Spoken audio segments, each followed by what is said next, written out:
කොහොමද මගේ යාළුවනේ ඔන්න ගෙනාවා පොඩි වාක්‍ය තුනක් හරිම සරලයි. මොකද ඉංග්‍රීසි වලට ආදරය කරන ආස කරන ඔයාලට මොනවා හරි ගේන්න ඕනේ හොඳ වාක්‍යයක් පොඩිම කියන්නේ සරලම වාක්‍ය වලින් තමයි අපි ඉංග්‍රීසි කතා කරන්න ඉගෙන ගන්න ඕනේ. ඒ නිසා තමයි මේ වාක්‍ය තුන ගෙනාවේ.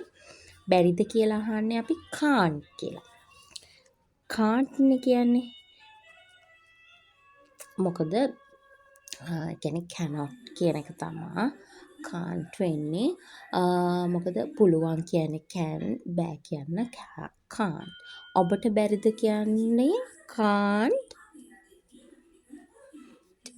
you. can't you. ඔබට පේන්නේ නැද්ද? can't you මොකද්ද? can't you see. ඔබට පේන්නේ නැද්ද? එතකොට can't නම් බැරි නම් can't. ඔබට බැරිද?